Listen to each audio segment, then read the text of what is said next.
If you're just joining us, it's Daybreak on Trust Television, and we'll be looking at our first set of conversation this morning, and it is nothing different from the situation of the country as we speak today. Resident doctors across the country have embarked on a 5-day working warning strike that has grounded activities across major reference hospitals and tertiary facilities across the country as we speak. And we will be interrogating that issue as well as the government response to this industrial action that is threatening to go full scale if the government fails to do anything by the 28th of this month. And we have joining us virtually right now Dr. Nnamdi Zuma, the first Vice President of the National Association of Resident Doctors, who joins us virtually to give updates on the situation. Good morning, Dr. Nnamdi. Good morning. Thank you for having me. It's a pleasure. Thank you very much for making that time to join us. Very quickly, can we understand why we had to get to the level where this 5-day warning strike became necessary, given that the country is going through a transition and given the situation, Nigerians were wondering whether this was you chose the right time to embark on this strike, which appears to have grounded medical activities across the country. All right, thank you very much. If you recall, about 3 weeks ago, we had an extraordinary National Executive Council meeting in Abeokuta, where we discussed some of the issues that were bothering around the welfare of the resident of Nigeria. After the extensive discussion, an ultimatum was given to the federal government. The 2-week ultimatum was given to the federal government, and we were expecting that within that 2 weeks, some of those issues that were listed out would have been settled, or even at least would have been invited to have discussion based on those issues. The 2 weeks elapsed, and even we gave about 2 weeks before we had to recall the Executive Council, the National Executive Council, and after recalling that, members were created that even as little as a call from the federal government, if the federal government was taking the health sector serious, or what is happening in the health sector serious, even as much as the call was not granted to the resident doctors. And what are the issues we were asking? We're talking about the dilapidated state of the infrastructure of the hospital. We're talking about the remunerations. We're talking about the workforce, the reduction in workforce. We're talking about brain drain.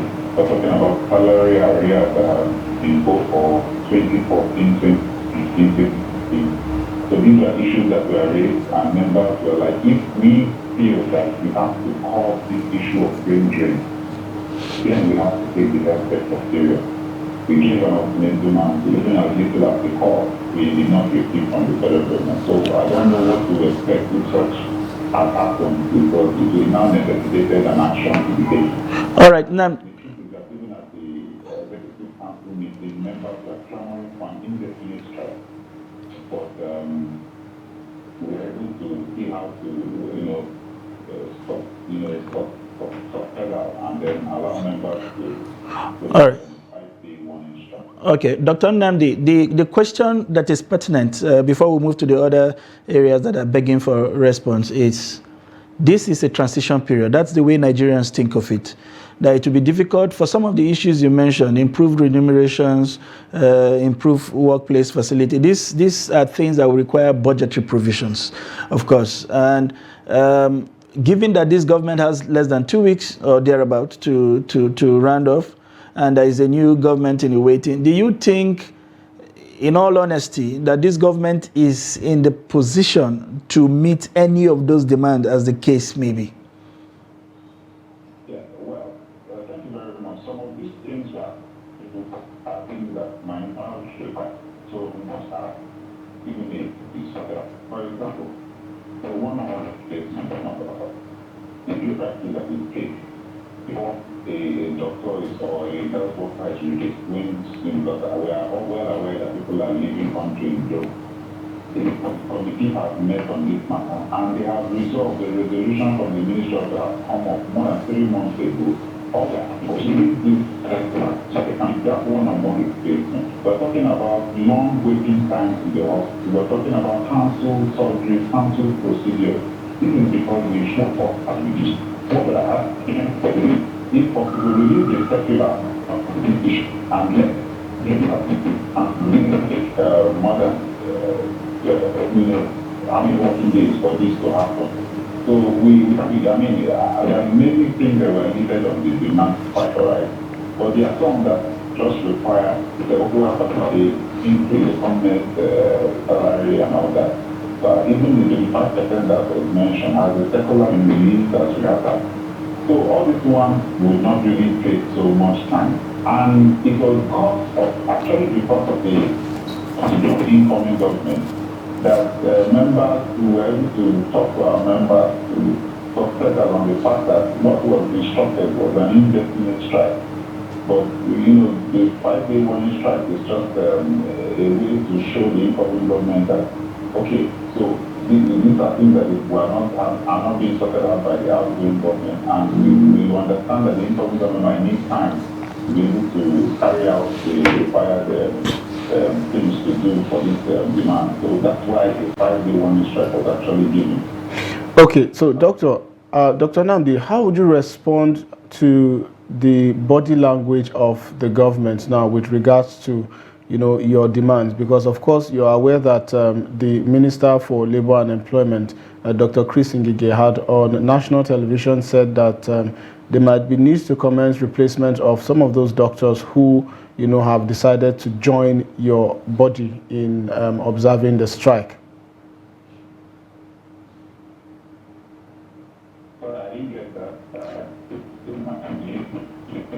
Okay. Can you hear me now? Yes.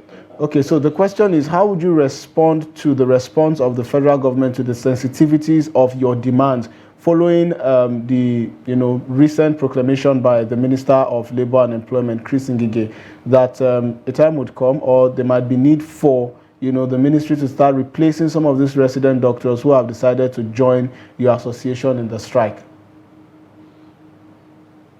Well, we must know that the Association of Resident Doctors are actually the largest workforce in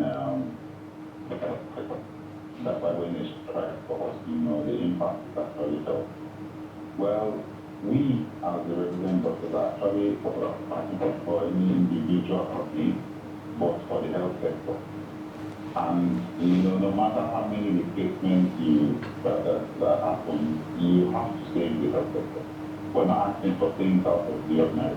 We are saying that doctors are leaving the shore of the country. And there are a lot of doctors on the street. Why not make the replacement process similar?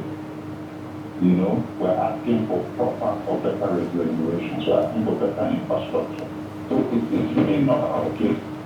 And we are open to any form of negotiation that will talk about.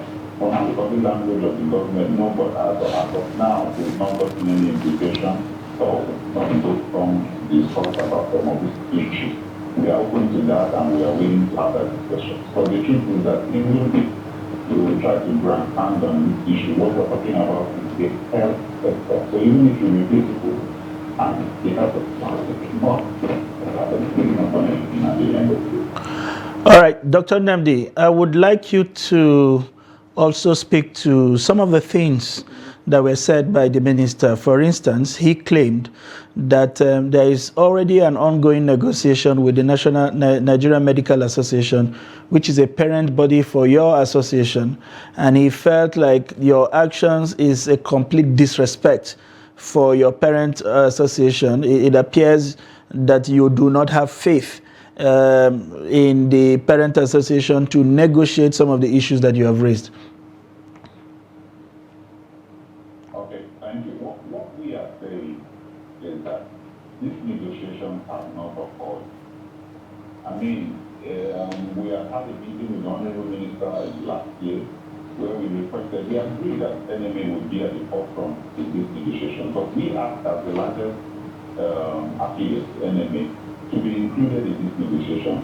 We will come under the umbrella of NMA for this negotiation. This is how it has always been in previous negotiations. But we wonder why in this particular negotiation we have not been invited.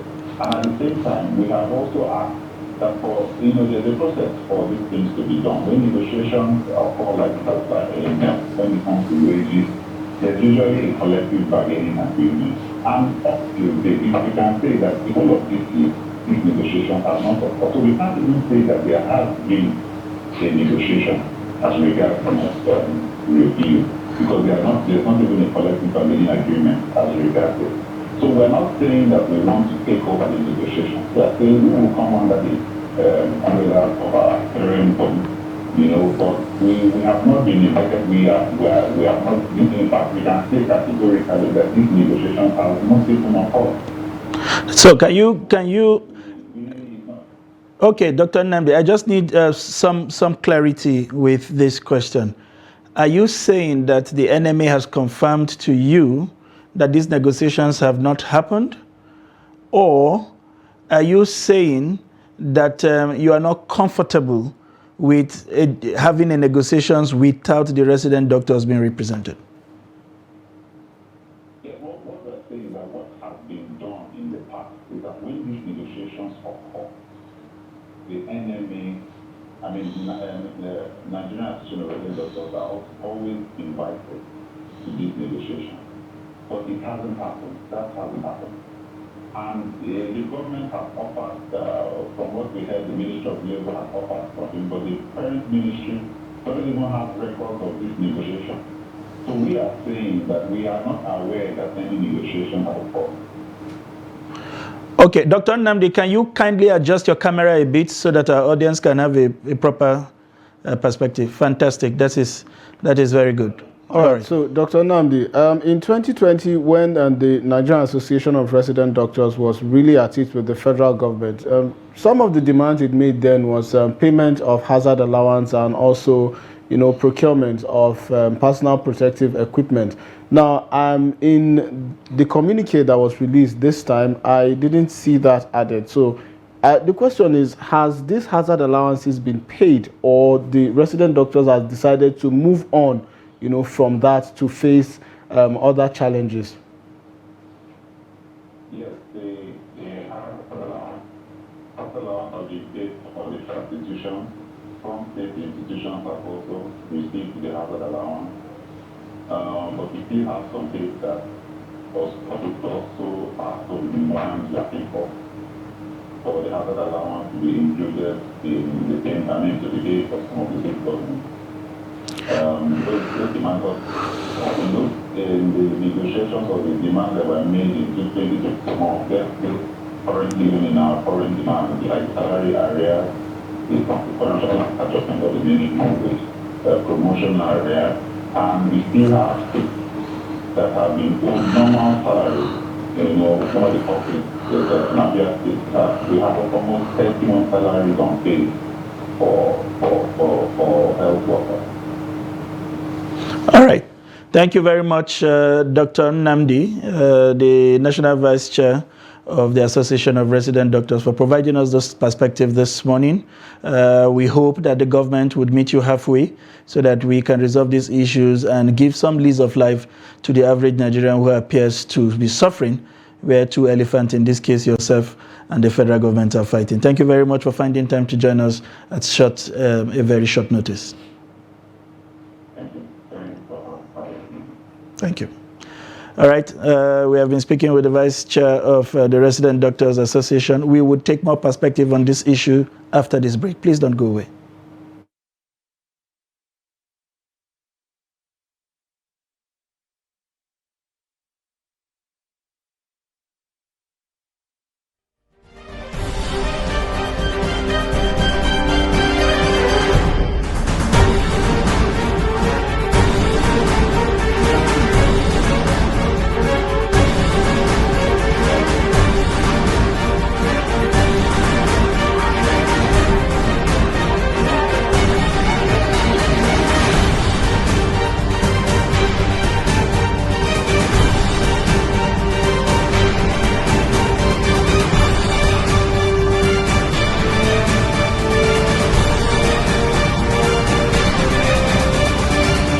Trust TV, documenting the Nigerian story.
Welcome back. If you're just joining, you're watching Daybreak on Trust TV. We'll be continuing with the conversation on the striking resident doctors, but this time we'll be joining Dr. Agoso Bamai, a public affairs analyst.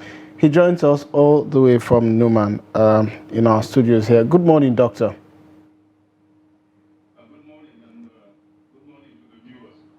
Yes, Doctor, I'm sure that you've been following the conversation on the striking resident doctors. Perhaps we should start first by asking your take on the current back and forth between they and the federal government.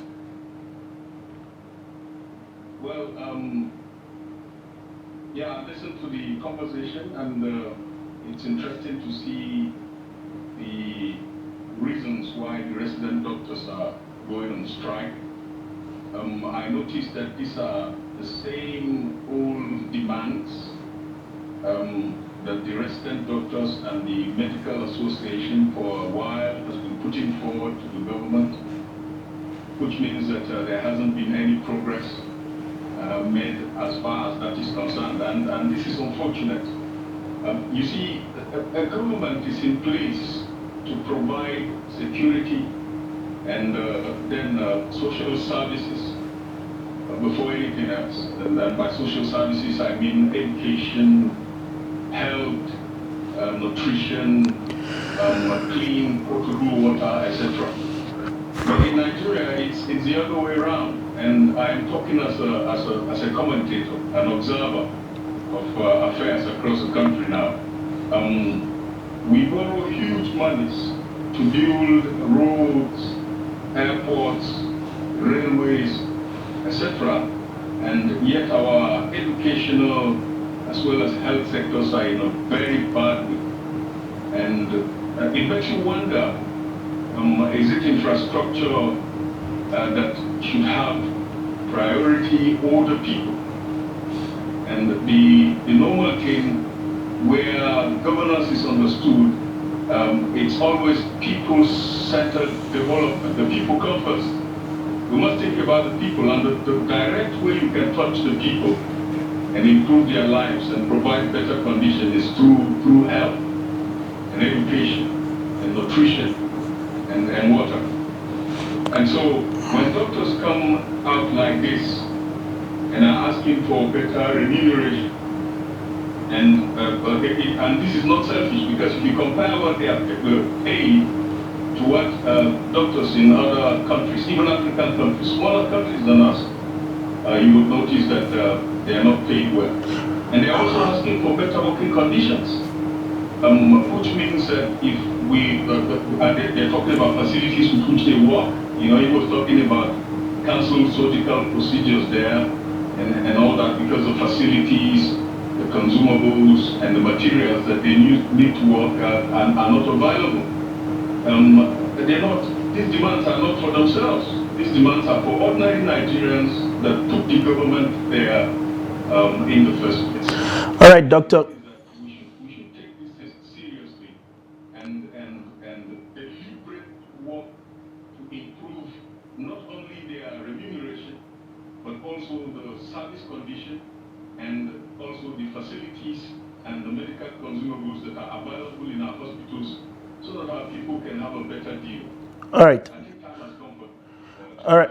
Thank you very much, Doctor, for those perspectives. I would like to gauge your perspective on, besides the whole issue of not responding to this request over the years, I would like to peep into your mind around how the government has even behaved, because we know resources are scarce and there are competing sectors for these resources. So there could be other reasons why all of the demands or even some of the demands of the resident doctors may not have been met. But how would you evaluate the government response? This whole idea of issuing threats of sack, of replacement, of using vile languages on people who are making this demand. How would you assess how the government officials, especially the Minister of Labor and Productivity and indeed the Minister of Health, had behaved towards these demands? It's funny that the Minister of Labor and Productivity is a medical doctor. He's a medical doctor by training. And it's funny to find him talking the way he's talking. A negotiation is going on, and you're talking about replacements. You're talking about, and that's basically, you're talking about sacking the doctors and replacing them. That shows insensitivity. We're not concerned about these things. And so we can kick you out and replace you just like that. It's not properly done. Now, I understand that there is a high demand on the government, competing demand on limited resources. But again, if the priorities of the government were right, then the doctors and ASU and related issues will not be on the table. Because the priority of the government should be the ordinary citizens. The ordinary citizens. And the best way you can directly touch the ordinary citizens is through social services, through health, through education, through nutrition, and other issues that I mentioned earlier. So, the fact that there is a demand on the limited resources, and yet we're not putting those limited resources into improving the living conditions of the ordinary people shows that the priority of the government is just not right. We're not thinking about the people. We're thinking about, it's basically elitists, airports, let's have airports. I mean, the other time, a state, I'm not going to mention the name of the state, was celebrating building an international airport, and at the same time, the results of the study of multidimensional poverty in Nigeria came out. And that particular state that was celebrating building an international airport had an incidence of over 90% poverty. How can you build an international airport in a state that is 90+% poor? It shows that our priorities are wrong. We're not thinking about the people. We're thinking about the impression that we will make. But if you think about the people, and you think about the welfare of the people, you will take those limited resources and put them in social services. Doctor, isn't this now a betrayal of some sort? That's what we're saying. Isn't this now a betrayal of some sort, seeing that, for example, on an average, the retirement benefit for some of these governors who get bumper packages at the end of their tenure might include, travel to choice destinations, including having access to housing in either their state of origin and including Lagos and the Federal Capital Territory. There is going to be opportunities for them to travel out of the country for all sorts of reasons, including medical vacations. Isn't this now a betrayal to these Nigerians who elected these officials into government with the expectation to reap or at least to benefit from these social services that you're talking about, only for these people to come at the end of the day to shout down these resident doctors or these workers who are demanding for better social welfare so as to be able to provide better services to the same Nigerians who voted them into office? It is a betrayal. I know that there are people who will feel betrayal is a strong word. Again, it's a manifestation of the insensitivity that I was talking about. Those huge benefits that government functionaries and elected officials get while in office, not even after leaving office, while in office. And then when they leave office, they are set up for life. I mean, it's ridiculous that in a country that has such huge inequality and also has such huge poverty, where more than half of the population are poor.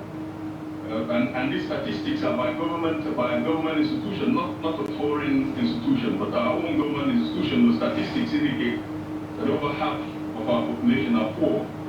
That people who are supposed to be servants are going away with such benefits. It's a reflection of the insensitivity of the political class. All right. I think again, and I would have to say this, that our leaders will have to deliberately work, and there are people that can help them out with this thing. Nigeria is a very resource country as far as human capital is concerned, to deliberately overcome poverty and give our people a good standard of living. That has to be done. If we continue like this, right now we stand on a precipice, and there's no telling how things will go. Absolutely. We have to turn around and deliberately walk back to sanity. How can that be done? The government has to begin to deliver on dividends of democracy. All right. We mentioned this, we're talking about social services. All right. Doctor, before we let you go, I have this last question.